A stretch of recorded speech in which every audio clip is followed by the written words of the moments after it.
नमस्कार दोस्तों, मैं भरत डंगवाल प्रगति कोचिंग सेंटर में आपका स्वागत करता हूं। दोस्तों, उत्तराखंड में हम चंद्रवंश पढ़ रहे हैं और इस चंद्रवंश में हम चंद्रवंश के शासकों के बारे में पढ़ रहे हैं। और कल हमने जो चंद्रवंश के शासकों के बारे में पढ़ा था वो सोमचंद्र से लेकर आपके वीरचंद तक पढ़ा था, यानी कि पहले शासक से लेकर आपका जो नवा शासक है वहां तक हमने पढ़ा हुआ था। अब यहाँ पर क्या है कि वीरचंद से लेकर आपका जो थोहरचंद है, यानी कि इस वंश का जो 23वां शासक है, वहां तक जो है वो केवल नाम मात्र जानकारी मिलती है, केवल राजाओं का नाम मिलता है, उनके बारे में कहीं पर भी कोई उल्लेख नहीं हो रखा है। यानी कि वंशावली के अनुसार जो है वो 23 राजा तो उनके नाम तो हैं, लेकिन उनके बारे में कोई उल्लेख नहीं मिला है। तो हम सीधे सीधे जो हम शासक के बारे में पढ़ेंगे वो इस वंश का जो 23वां शासक है वो थोहरचंद, यानी कि जो थोहरचंद है वो कब बैठेगा गद्दी पर, वो 1261 से लेकर 1275 तक क्या था वो आपकी गद्दी पर बैठेंगे। लेकिन अब यहाँ पर क्या है कि जो आपका थोहरचंद है, थोहरचंद के बारे में जो हमने जो पहली वीडियो थी, हमने उस वीडियो क्लास में हम इसको पढ़ चुके हैं। और अगर आपने वो वीडियो नहीं देखी है तो आप पहली वीडियो को देखिएगा, उसमें थोहरचंद के बारे में हमने बता रखा है। तो अब हम सीधे आगे बात करते हैं। इस थोहरचंद के बाद जो इस वंश का जो शासक बनेगा वो 25वां शासक, यानी कि 23वें 24वें शासक का भी केवल नाम मात्र का उल्लेख है। हम 25वें शासक से पढ़ेंगे और उनका जो नाम था वो क्या था आपका त्रिलोकचंद, यानी कि हम त्रिलोकचंद से शुरू करेंगे।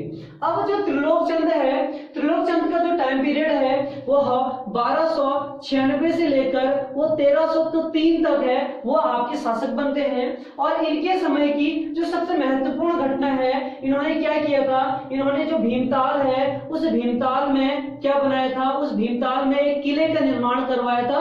और वो किला जो बनवाया था वो क्यों बनवाया था, क्योंकि कत्यूरियों का बार बार आक्रमण हो रहा था, इसी वजह से उन्होंने वहां पर भीमताल का किला बनाया। तो याद रखिएगा, भीमताल का किला किसने बना रखा है, चंद्रवंश के 25वें शासक आपके त्रिलोकचंद ने। अब इसके बाद क्या है, इन्होंने अपने साम्राज्य जो नीति थी उसको आगे बढ़ाने का सोचा। तो इन्होंने जो छापता वाला एरिया है, जो भीमताल में जो छापता वाला एरिया है, उस छापता को इन्होंने अपने राज्य में मिला लिया। और अपने राज्य में मिलाने के बाद इन्होंने वहां पर जो अधिकारी नियुक्त किए, वो अधिकारी जो हैं वो मेहरा जाति के लोग इसमें रहेंगे। तो यानी कि जो मेहरा जो जाति आज भी भीमताल वाले एरिया में, जो छापते वाले एरिया में रहती है, वो इन्हीं के समय में वहां पर गई हुई थी। यानी कि उन्होंने वहां का प्रशासन इन मेहरा जातियों को सौंप रखा था, यानी कि मेहरा जाति को दे रखा था। तो ये दो बातें आप यहाँ पर जो त्रिलोकचंद है, इन त्रिलोकचंद के बारे में याद रखेंगे। अब इसके बाद क्या है, इसके बाद आपके 25वें शासक से लेकर आपका जो 29वां शासक है वहां तक भी केवल नाम मात्र का उल्लेख मिला है, यानी कि उनके बारे में भी कोई जानकारी नहीं प्राप्त होती है। लेकिन जो आपका 29वां शासक है वो यहाँ पर बिल्कुल महत्वपूर्ण बन जाता है। और वो जो शासक है उनका नाम क्या है, आपका ज्ञानचंद है। यानी कि जो ज्ञानचंद होंगे उनका टाइम पीरियड आपका जो रहेगा वो आपका जो आपका 1374 से लेकर और 1374 से लेकर 1419 तक जो शासन करेंगे वो आपके कौन करेंगे, वो आपके ज्ञानचंद करेंगे। अब यहाँ पर क्या है कि जैसे वो राजा बने, राजा बनने के बाद उन्होंने क्या किया, वो जो दिल्ली के नरेश थे उस दिल्ली के नरेश के पास मिलने चले गए। यानी कि सबसे पहला काम तो इन्होंने यही किया कि ये जो दिल्ली के नरेश हैं उन नरेश के पास इन्होंने मुलाकात की। और उस दिल्ली के नरेश से मिलने का एक ही मकसद था कि जो तराई वाला क्षेत्र है वो तराई वाला क्षेत्र इनके अधिकार में नहीं था, तो ये उसे अपने अधिकार में चाहते थे। यानी कि इनका ये कहना था राजा से कि जो तराई वाला क्षेत्र है सबसे पहले कत्यूरियों के अधीन रहा, उसके बाद उन्हीं के जो चंद्रवंश यानी कि इन्हीं के जो पूर्वज हैं उनके पूर्वजों के पास रहा। तो इनका ये मानना था कि जो अभी जो तराई वाला क्षेत्र है उसमें अब अधिकार हमारा होना चाहिए। और उस समय वहां पर जो अधिकार था वो रोहिलों का था, यानी कि वहां पर जो रोहिले लोग थे वो रोहिलों का उस समय पर वहां पर अधिकार था। और यहाँ पर यह बात और याद रखिएगा कि जो चंद्रवंश है, चंद्रवंश में सर्वाधिक जो शासनकाल है वो इन्हीं का है। लगभग इन्होंने जो 45 साल है इन्होंने शासन कर रखा है। अब यहाँ पर क्या था, ये दिल्ली के नरेश को कहा जाता है कि दिल्ली के नरेश के पास जब मिलने के लिए गए थे तो वो उस समय वो आपके शिकार पर गए हुए थे। जब ये शिकार पर गए हुए थे तो ये भी उन्हीं के साथ चल दिए, जहां पर वो शिकार कर रहे थे ये भी वहां पहुंच गए। तो वहां पर क्या था कि एक जो गरुड़ था, वो गरुड़ किसी सर्प को लेकर उड़ रहा था। तो इन्होंने अपने तीर कमान से क्या किया, इन्होंने उस गरुड़ को मार डाला और उससे राजा इतना प्रभावित रहा कि राजा ने इनको बाद में जो उपाधि दे दी, वो किसकी उपाधि दे दी, वो गरुड़ की उपाधि दे दी। यानी कि चंद्रवंश में जो गरुड़ की उपाधि है वो किसको दी गई है, गरुड़ ज्ञानचंद को दी गई है। और याद रखिएगा बद्रीदत्त पांडे के अनुसार क्या है कि ये जो पूरी घटना है, ये जो घटना है 1410 से लेकर 1412 के बीच में है। यानी कि उस समय आपका जो शासक था दिल्ली में, उस समय जो बादशाह महमूद था वो उस समय यहाँ पर आपका शासक रहा होगा। यानी कि देखा जाए तो उन्होंने इसको गरुड़ की उपाधि दे रखी है। और कई जगह विवादित क्वेश्चन है, कहीं पर यह भी है कि फिरोज शाह तुगलक ने इनको गरुड़ की उपाधि दे रखी है। इसमें हम जो आबकारी सीरीज है उसी में इसमें बात करेंगे, ये क्वेश्चन हम उसमें जरूर लाएंगे, तो उस पर हम आपका जो कंफ्यूजन है वो वहां पर दूर कर देंगे। तो अभी याद रखिएगा कि बद्रीदत्त पांडे के अनुसार ही यही है, उन्होंने यही कह रखा है कि जो ये शिकार पर जब गए थे, जो गरुड़ को इन्होंने मारा था, गरुड़ की उपाधि इनको दी थी। तो ये जो घटना है ये कब की है, आपकी 1410 से 12 के बीच में। और अगर इसके हिसाब से देखा जाए तो बादशाह महमूद ही उस समय पर यहाँ पर आपके राजा रहे होंगे। अब इसके बाद क्या था कि इन्होंने जो आपका जो इनको ये वाला क्षेत्र था, तराई वाला क्षेत्र जो था, अब राजा ने प्रसन्न होकर इनको ये वाला क्षेत्र दे दिया। अब इसके बाद क्या है, इनके उसमें यानी कि चंद्रवंश में, ज्ञानचंद के उसमें आपकी ये तो इतनी महत्वपूर्ण जानकारी तो है, लेकिन इनके शासनकाल की एक अन्य महत्वपूर्ण जानकारी जो है वो इनका जो बख्शी था, इनका जो सेनापति था वो नीलू कठायत था। उस नीलू कठायत के बारे में जो उल्लेख मिलता है वही इस पे एक महत्वपूर्ण घटना रहेगी। यानी कि अब हम जो नीलू कठायत है उस नीलू कठायत की कहानी इसमें पढ़ेंगे। केवल आज जो हम है ज्ञानचंद तक ही पढ़ेंगे और इस कहानी को हम आगे बढ़ते हैं। तो यहाँ पर क्या था, जो नीलू कठायत था, हम इसमें कुछ बात लिख लेते हैं। सबसे पहले जो नीलू कठायत था वह इनके वहां पर क्या था, एक बख्शी था, यानी कि एक सेनापति के रूप में ये आपका कार्य करता था।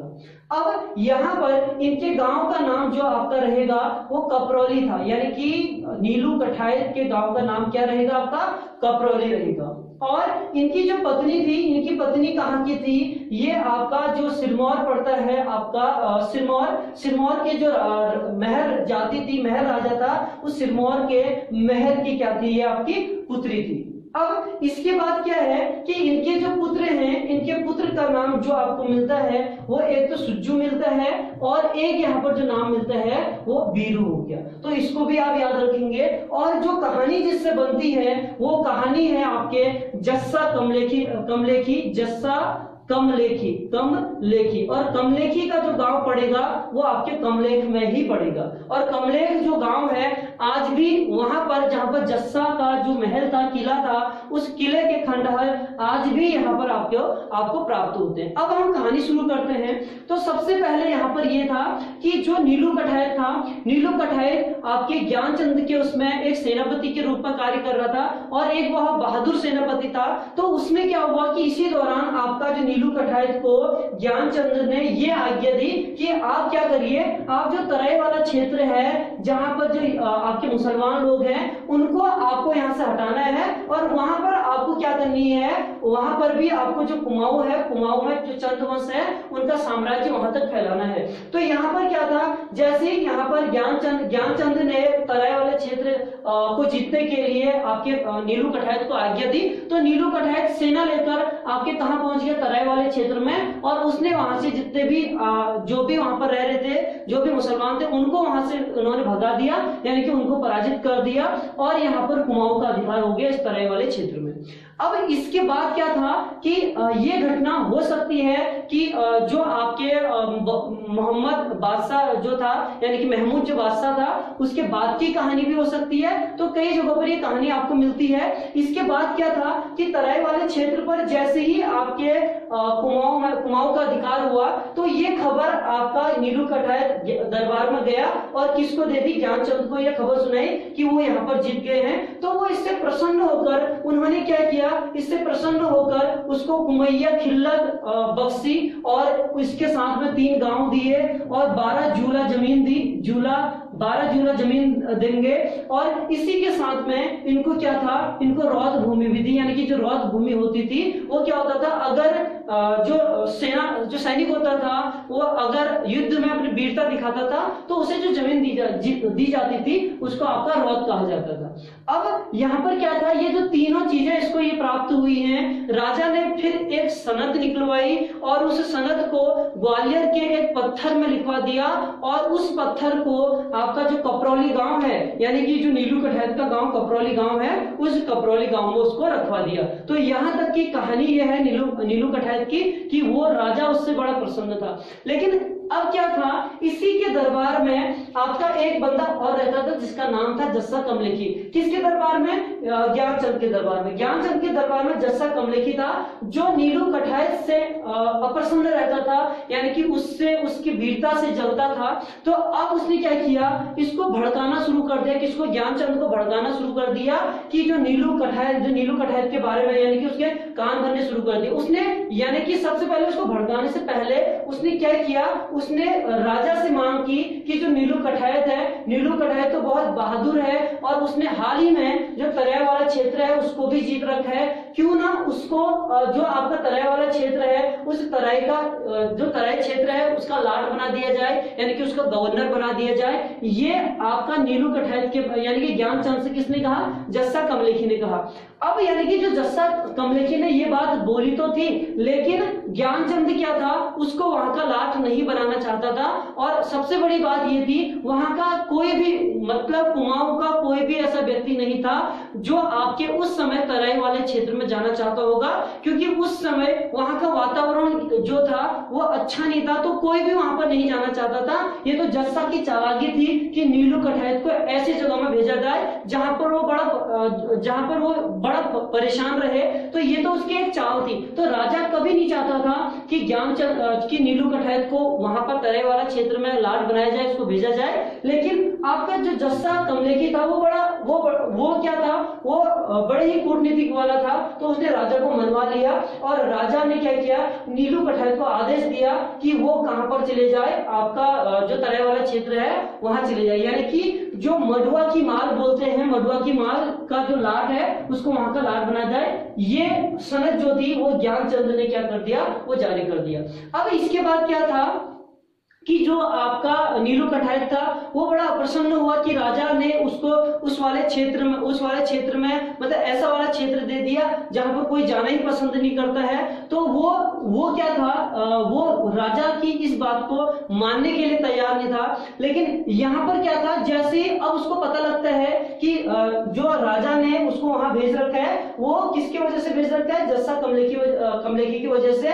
तो वो क्या करता है, वो राजा के दरबार में पहुंच जाता है राजा से बात करने के लिए कि राजा ने ऐसा क्यों कर रखा है करके। तो यहाँ पर क्या होता है कि जो आपका जो नीलू कठैत होता है वो क्या करता है, बिना पोशाक के, यानी कि वो वहां पर आता है लेकिन पोशाक पहन के नहीं आता, यानी कि राजा ने जो पोशाक उसको दी थी दरबार में बिना पोशाक के आ जाता है। तो अब यहाँ पर जस्सा कमलेखी ने अब उसको और मौका मिल गया, जस्सा कमलेखी ने और उसको भड़काना शुरू कर दिया कि ये तो बिना पोशाक पहने हुए दरबार में आ रखा है, यानी कि ये आपका आदर सम्मान नहीं करता है, इसी वजह से, यानी कि इसमें घमंड आ चुका है। तो इस तरीके से उसको भड़काना शुरू कर दिया। अब इसके बाद क्या था कि जो भी प्रार्थना नीलू कठैत आपके ज्ञानचंद से करता रहा तो ज्ञानचंद ने अनदेखा कर दिया, यानी कि ज्ञानचंद जो थे उन्होंने इस बात को मानने से मना कर दिया और उसकी तरफ मुंह फेर दिया। तो अब क्या होता है, नीलू कठैत क्या करते हैं, नीलू कठैत अब अपने गांव चले जाते हैं और गांव का नाम क्या है उनका, कपरौली, यानी कि अब वो कहां पहुंच गए, कपरौली पहुंच गए। अब कपरौली पहुंचने के बाद जब वो कपरौली पहुंचे तब जब उदास रहने लगे तो उसकी जो पत्नी थी, वो पत्नी कौन थी, वो सिरमौर के मेहर की पुत्री थी। उसने कारण पूछा कि वो आज उदास क्यों है, क्योंकि और बार जब वो राजा के वहां से आते थे तो वो क्या करते थे, वो उपहार लेके आते थे, यानी कि राजा जो राजा के वहां से उपहार लेके आते थे, बच्चों के लिए कपड़े लेके आते थे। आज वो खाली हाथ आए हैं। तब नीलू कठैत ने बताया कि राजा ने जस्सा कमलेखी के कहने पर उनका बड़ा अपमान कर रखा है। तो उनकी पत्नी भी उन्हें यही समझाती है कि आपको राजा के साथ लड़ना नहीं चाहिए था।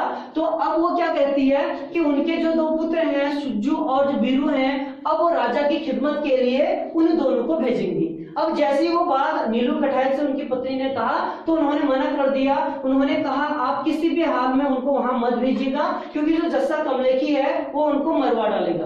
अब ऐसा यहाँ पर क्या था कि उसको इस बात का भय था कि जस्सा कमलेखी जो है ज्ञानचंद को भड़ाकर यहाँ जरूर आक्रमण करेगा। तो इसी वजह से क्या होता है, जो उसकी पत्नी होती है वो सुज्जू और बीरू को यानी कि अपने दोनों पुत्रों को वो कहाँ भेजती है, वो सिरमौर भेज देती है। अब जो सिरमौर के लिए भेजती तो है, लेकिन रास्ते में क्या होता है, उनको जस्सा कमलेखी मिल जाता है और जस्सा कमलेखी क्या करता है, जान जाता है कि ये आपके नीलू कठायत के ही आपके पुत्र हैं। वो पूरी जानकारी इनसे ले लेते हैं और वो क्या करते हैं, जैसे ही वो रास्ता पूछते हैं, जैसे सिरमौर जाने के लिए वो जस्सा से पूछते हैं, तो जस्सा क्या करता है, वो बोलता है कि मैं आपको आपके सिरमौर जो महल जो आपका नैनिहाल वहां पर है, मैं आपको वहां पहुंचा दूंगा, आज आप आराम कर लीजिए। तो वो क्या करता है, वो जस्सा कमलेखी उनको अपने घर ले जाता है और अपने घर में अपने कमरे में बंद कर देता है। और अब यहाँ पर जस्सा कमलेखी को मौका मिल गया, वो गुरु ज्ञानचंद के पास गए और उन्होंने ये बोला कि जो आपका नीलू कठायत है उसने आपको मारने के लिए अपने दोनों पुत्रों को भेज रखा है और उन दोनों पुत्रों को मैंने अपने कमरे में यानी कि अपने घर में बंद कर रखा है। अब जो राजा है वो राजा अब इसमें आदेश देता है कि उन दोनों को उनके समक्ष पेश किया जाए, यानी कि उनको पेश करने की बात करते हैं। कहां पर, उनके दरबार में पेश करने की बात करेंगे। अब यहाँ पर क्या था कि जैसे उनको पेश किया गया, जो राजा ज्ञानचंद था उसने अब आदेश दे दिया कि इन दोनों की आंखें निकलवा दी जाए। अब जल्लादों ने क्या किया, कहा जाता है कि गौरल चौड़ नामक एक स्थान पड़ता है, उस गौरल चौड़ में क्या था, उनकी आंखें निकलवा दी। किसकी आंखें निकलवा दी, जो आपके सुज्जू और बीरू हैं दोनों की आंखें निकलवा दी। और अब बाद में क्या होता है कि ये दोनों के दोनों जो पुत्र हैं वो अपने नैनिहाल पहुंच जाते हैं, यानी कि सिरमौर पहुंच जाते हैं, महर यानी कि अपने नाना जी के वहां पर। अब जैसे ही वहां पहुंचते हैं तो पूरी कहानी बताते हैं कि उनके साथ ऐसा हो रखा है। तो अब यहाँ पर क्या होता है कि जो सिरमौर का महल यानी कि इनका जो नाना था उसने अब एक पत्र लिखा, और वो पत्र किसको लिखते हैं, वो नीलू कठायत को पत्र लिखते हैं कि आप तो बड़े ऐशो आराम से वहां पर रह रहे हैं और आप राजा के साथ, मतलब राजा आप इतने बहादुर हो, और उसके बाद भी क्या है, आपके पुत्रों के साथ राजा ने इतना अन्याय कर रखा है। तो इस बात की खबर आपका जो सिरमौर के महर राजा हैं उन्होंने यहाँ पर नीलू कठायत को दी। अब नीलू कठायत क्या था, अब आग बबूला हो गया जैसे उस पत्र को पढ़ा, और उसने क्या किया, उसने जो बिसुंग गांव था उस बिसुंग गांव से ही ब्राह्मणों को यानी कि अपने भाइयों को इकट्ठा किया, एक सेना बनाई और उसने क्या किया, यहाँ पर आक्रमण कर दिया, यानी कि ज्ञानचंद के उसने क्या कर दिया, आक्रमण कर दिया। अब यहाँ पर क्या था, आक्रमण के लिए तो वो आ गया था, यानी कि आक्रमण किया, तो इस बात की खबर आपके ज्ञानचंद को भी होगी और जस्सा को भी होगी। तो दोनों भाग गए और भाग कर किसी गुफा में छिप गए, और जब आपके नीलू कठायत ने महल में आक्रमण किया तो वो उनको ढूंढता रहा, लेकिन ना जस्सा मिला ना ही आपका कौन मिला, ज्ञानचंद मिला। लेकिन किसी ने बता दिया कि वो उस गुफा में छिप रखे हैं, तो अब वहीं जाएगा और वहां जाकर क्या करता है, वो दोनों को पकड़ लेता है, लेकिन वो राजा को यहाँ पर जिंदा छोड़ देता है, क्योंकि उसका कहना ही यही था कि उसके पूर्वजों ने आज तक आपकी सेवा कर रखी है और मैं भी आपकी सेवा करूंगा, यानी कि आपको मारकर मैं इतना बड़ा कलंक अपने उसमें नहीं ले सकता हूं। तो उसने वहां पर राजा को तो छोड़ दिया, लेकिन जो आपका जस्सा कमलेखी था उस जस्सा कमलेखी को उसने मार गिराया। और उसके बाद क्या किया, उसके बाद वो जस्सा के गांव चले गया, और जस्से का गांव का नाम क्या था, आपका कमलेख गांव था। जैसे वो कमलेख गांव में पहुंचा उसने यहाँ पर बिल्कुल तांडव मचा दिया। उसने क्या किया, जितने भी जो मर्द थे सभी मर्दों को यहाँ पर मार दिया, और जितनी भी महिलाएं गर्भवती थी उनके पेट चीर डाले, यानी कि ऐसे तरीके से उसने कमलेखी के महल को यानी कि जो कमलेखी के गांव को, कमलेख को उसने पूरे तरीके से कुचल दिया। और आज भी इसके खंडहर क्या हैं, यहाँ पर प्राप्त होते हैं। तो यहाँ तक तो आपके अब यहाँ पर जस्सा कमलेखी भी मारा गया।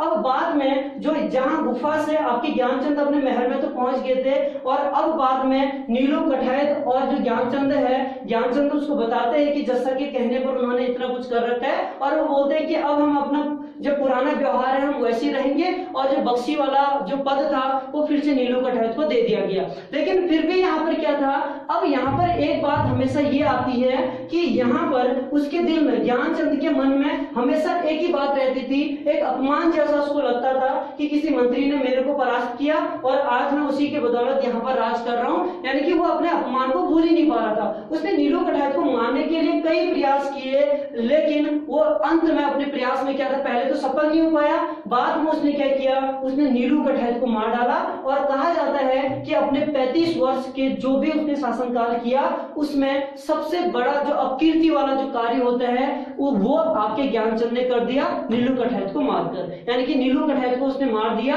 और लोग अब उसकी इसमें क्या करने लग गए, आलोचना करने लग गए। और बाद में क्या होता है, लगभग आपके 1419 के आसपास में क्या होता है, ज्ञानचंद की भी क्या हो जाती है, मृत्यु हो जाती है। तो ये ज्ञानचंद के समय में जो नीलू कठैत था, इनकी कहानी है, आप इसको जरूर याद रखिएगा, क्योंकि नीलू कठैत के गांव का नाम पूछा गया या जस्सा कमलेखी के गांव का नाम पूछ दिया गया, उनके पुत्र का नाम पूछ दिया गया। तो ये आपके गरुड़ ज्ञानचंद तक की कहानी आपकी होगी। और अब हम इसमें आगे जो पढ़ेंगे वो हम 31वें शासक से पढ़ेंगे, जिनका नाम आपका उद्यानचंद है। उद्यानचंद से शुरू करेंगे। अगर आपको वीडियो पसंद आ रही है तो लाइक कीजिएगा, शेयर कीजिएगा। धन्यवाद।